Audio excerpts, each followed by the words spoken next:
Halo, kembali lagi Halo. di Ruang Ngobrol bersama OPFCI ya. Kali ini kita akan membahas One Piece chapter 1113 ya, Mas Budo ya. Ketutupan ya ini. Iya, ketutupan ya. Oke, Terus? langsung aja. Sebelum itu, jangan lupa subscribe dulu yang belum subscribe. Yang udah subscribe, terima kasih. Tanpa bantuan teman-teman, kita tidak akan bisa bertahan sampai sejauh ini. Oke, langsung aja. Gimana Mas Budo? Jadi ini sesuai dugaan kita kemarin ya.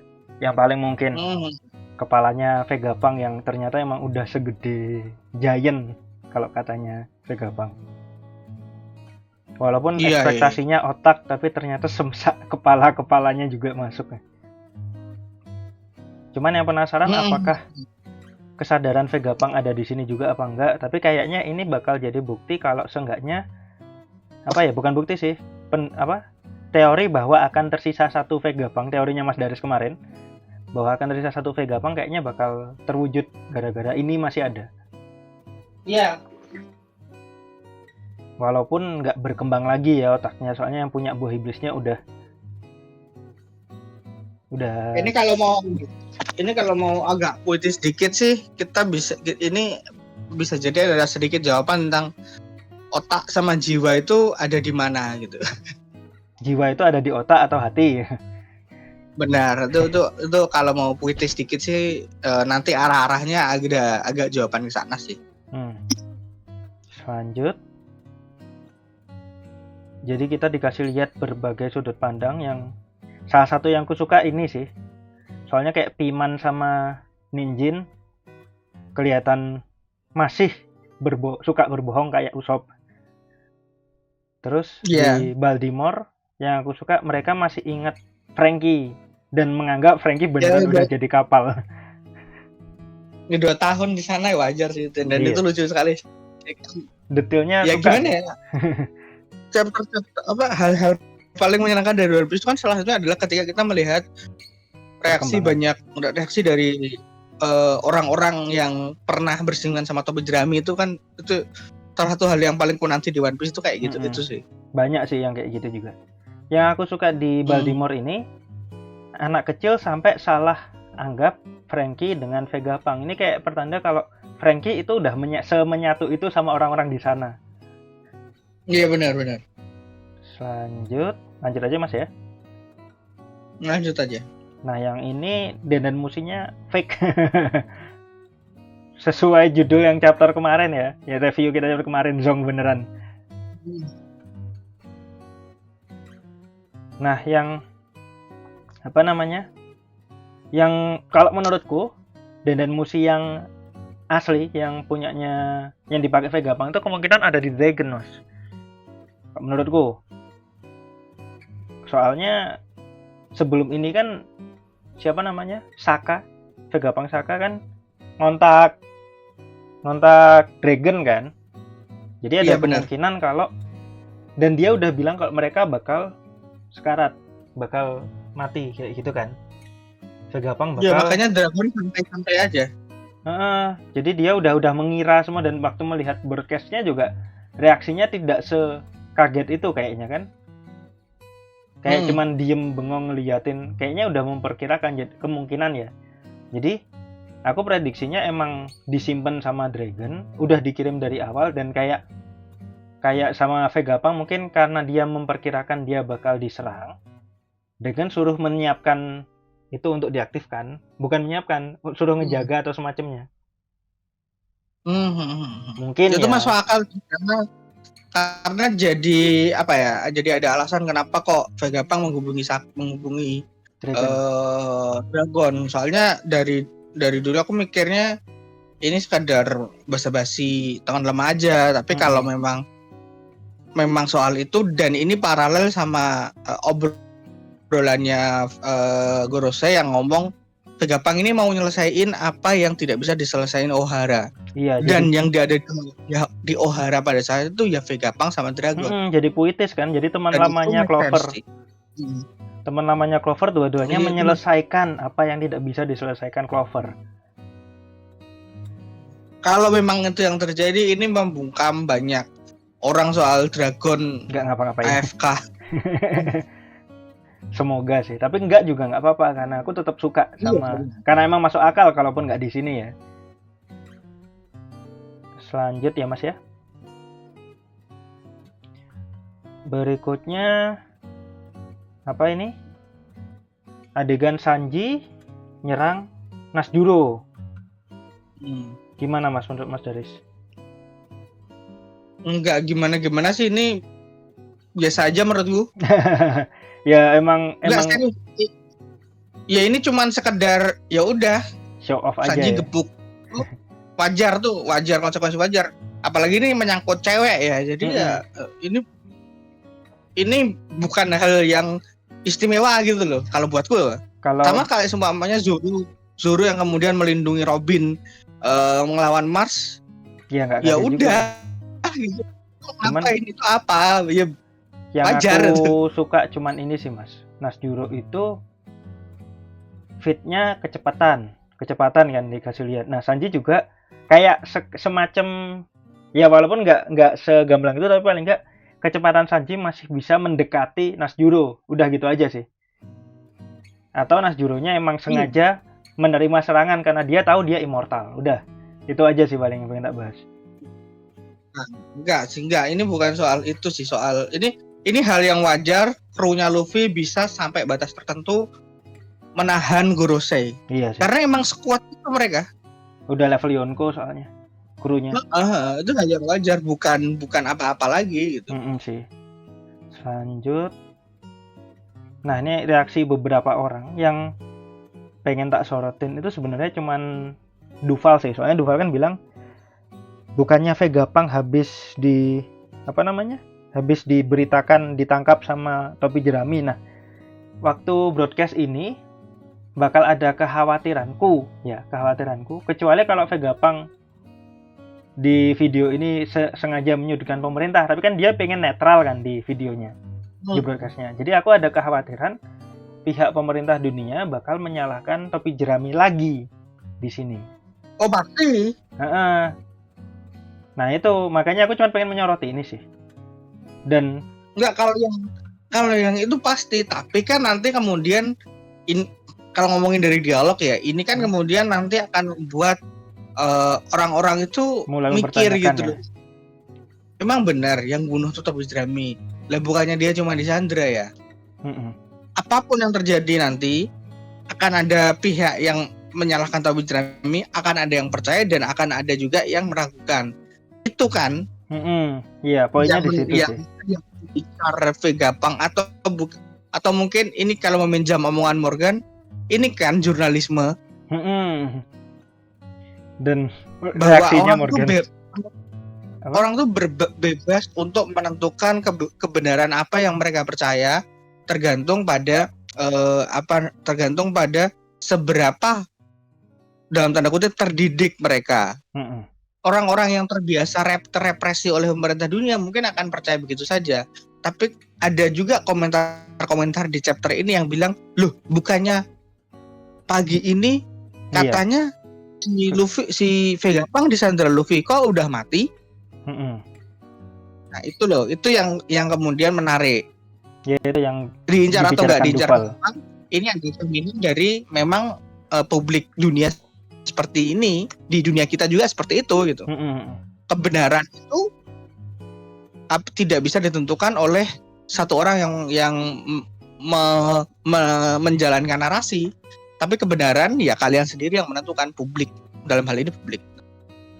Oke, mungkin udah dulu Mas, lanjut dulu. Nah ini sih mungkin yang paling ngena, salah satu yang paling ngena di chapter ini ya Mas ya.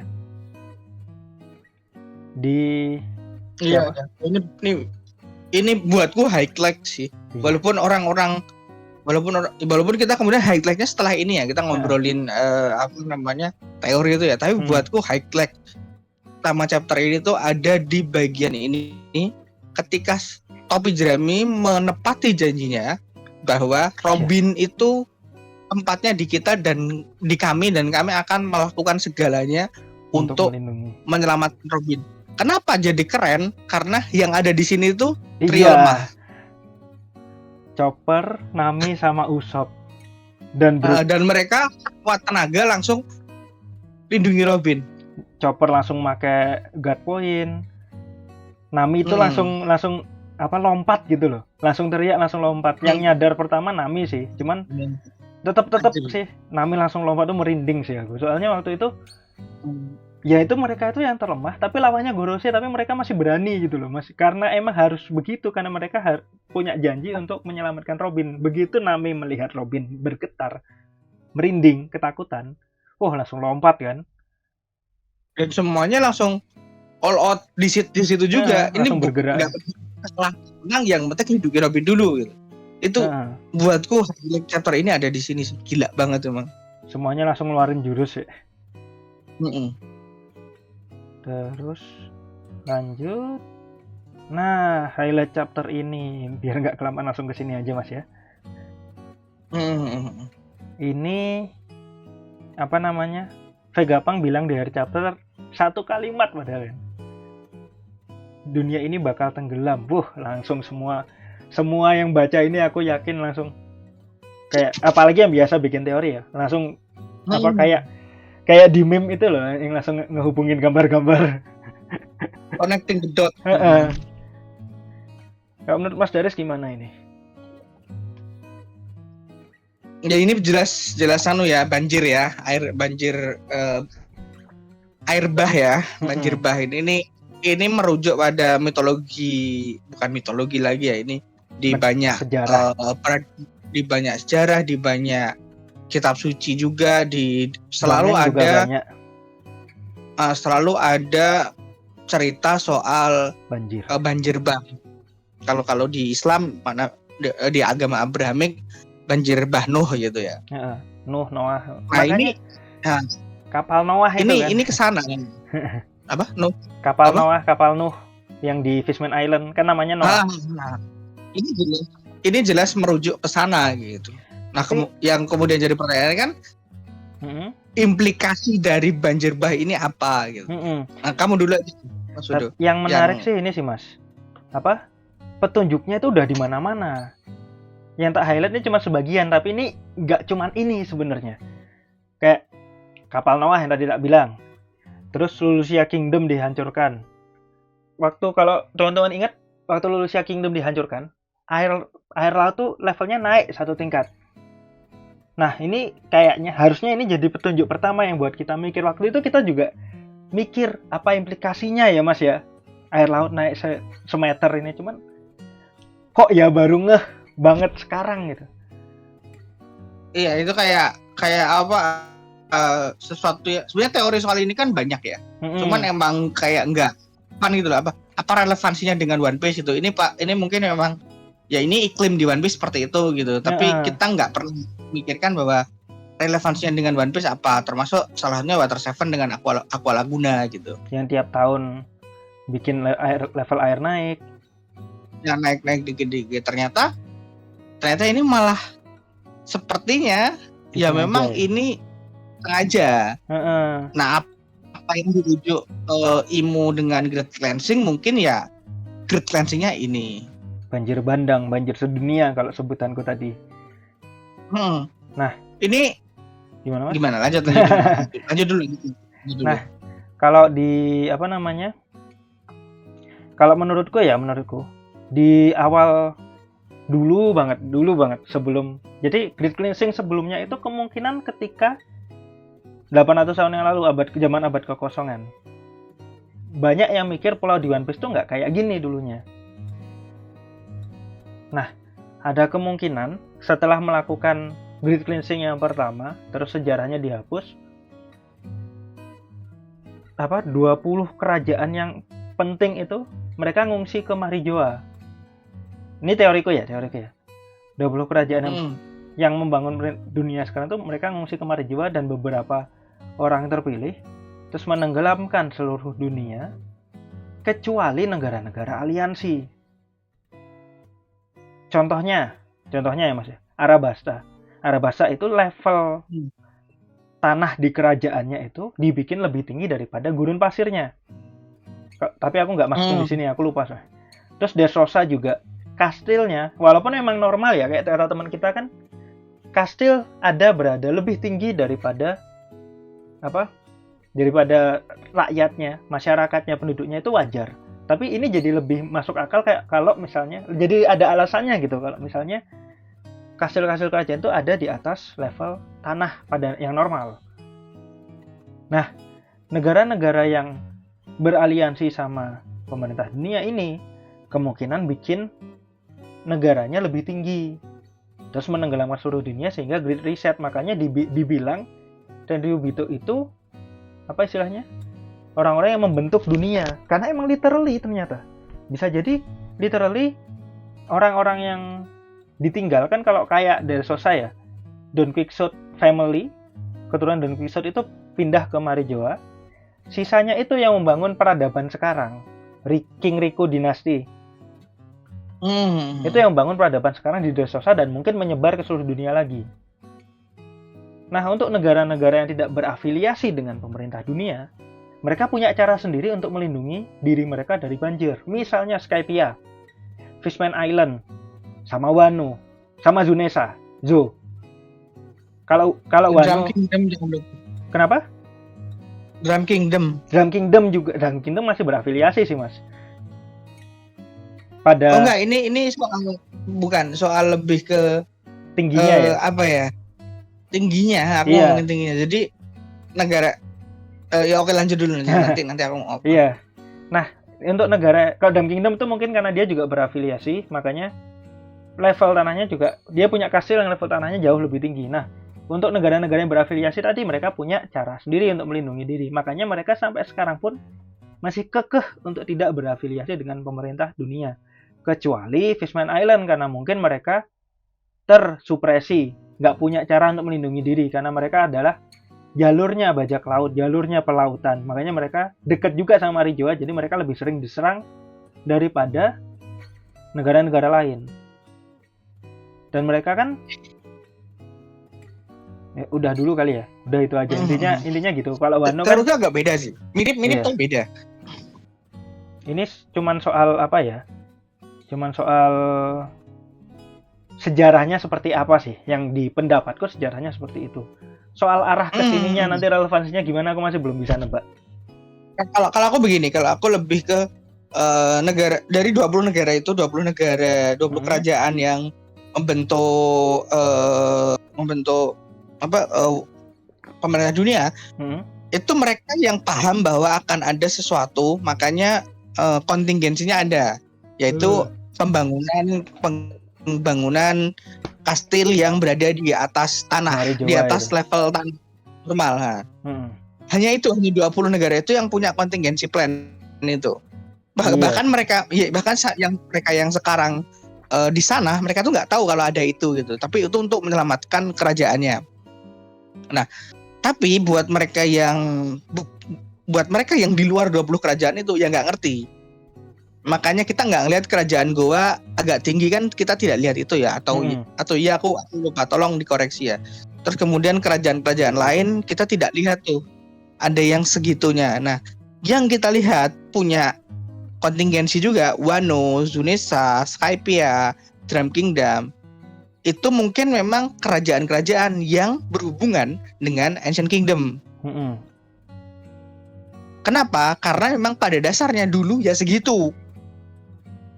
Iya, dulu mereka juga udah terlindungi. Benar, dulu ya, ini dulu pernah terjadi dan emang mungkin terjadi secara berkala, makanya ada kontingensi plan seperti itu gitu. Makanya aku lebih ke situ sih. Jadi tidak semua negara yang berafiliasi dengan pemerintah dunia punya pemahaman soal banjir bah. Makanya mereka biasa-biasa aja.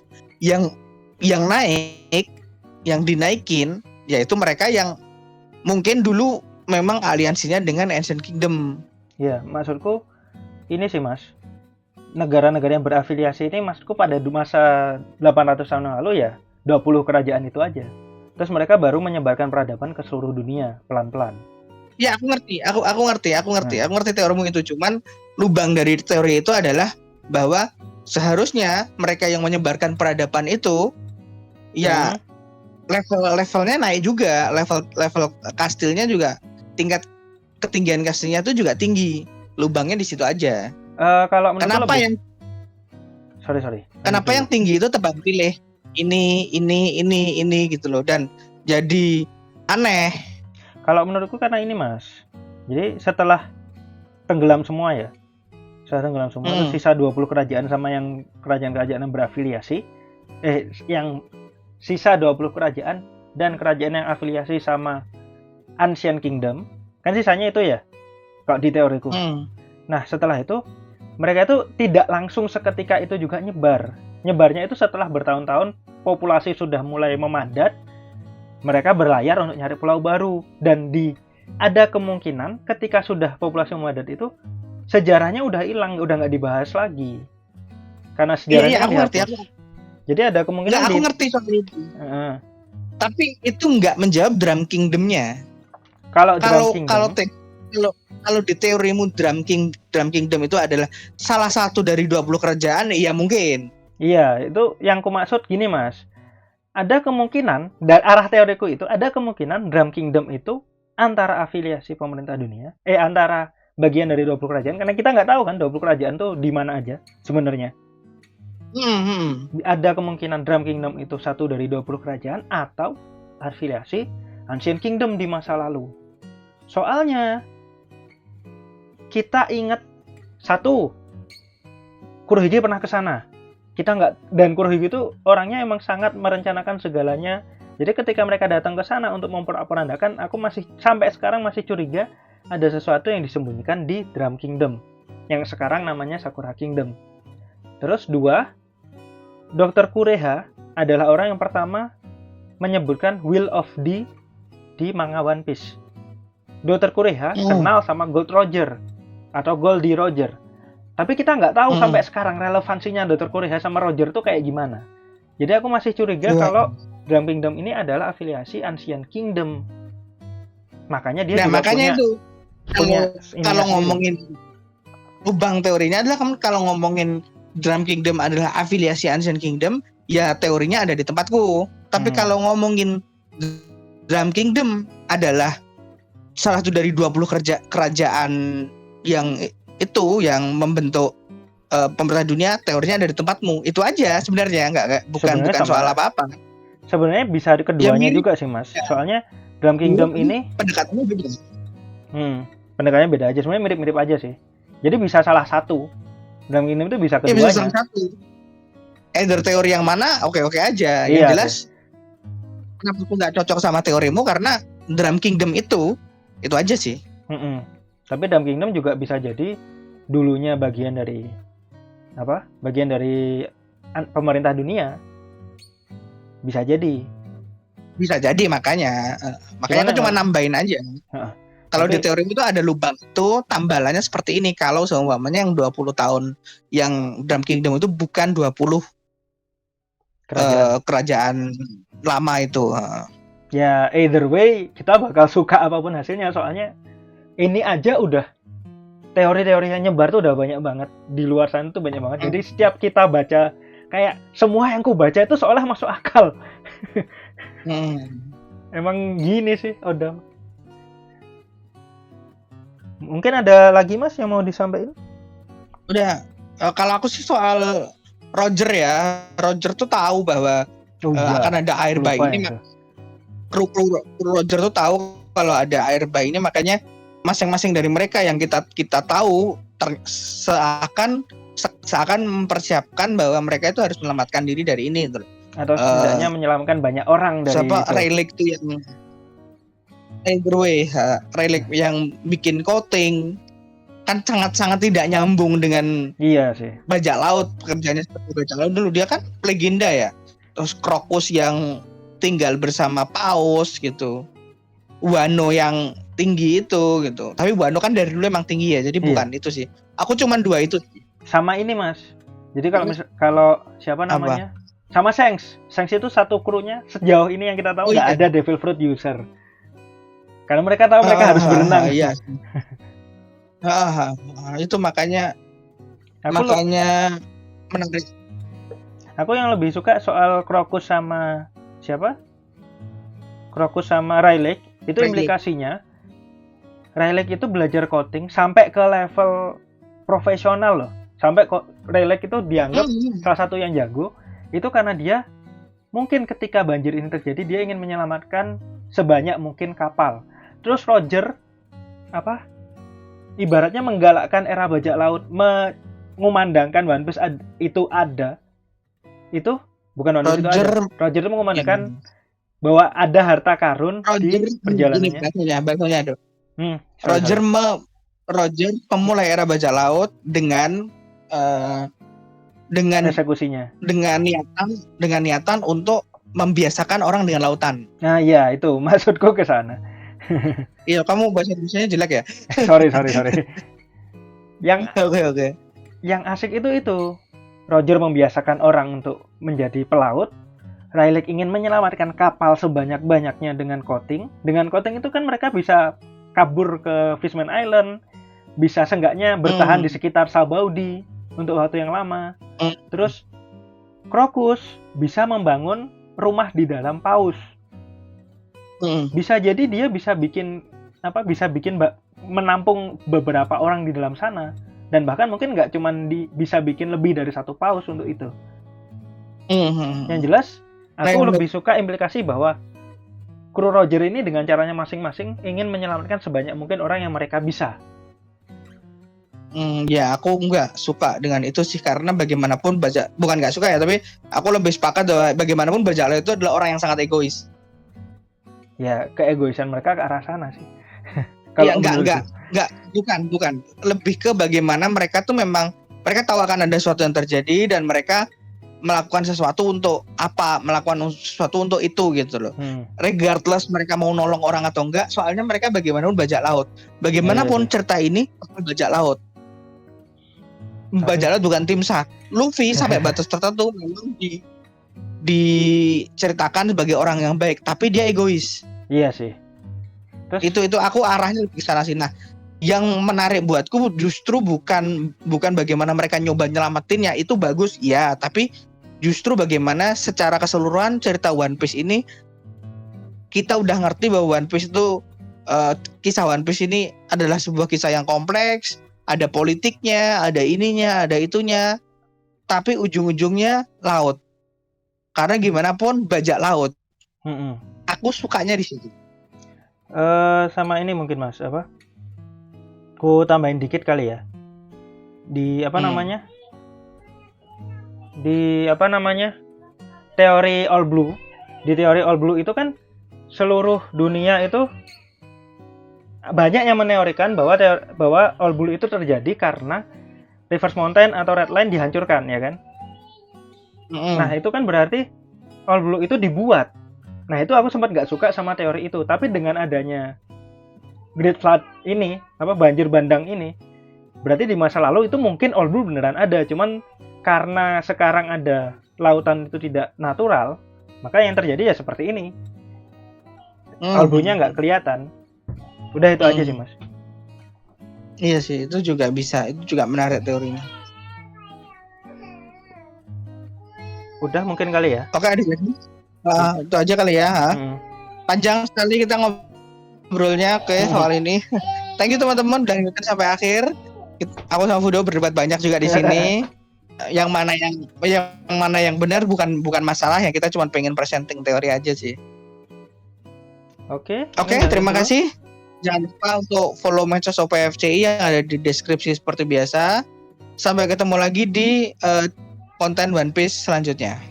Thank you.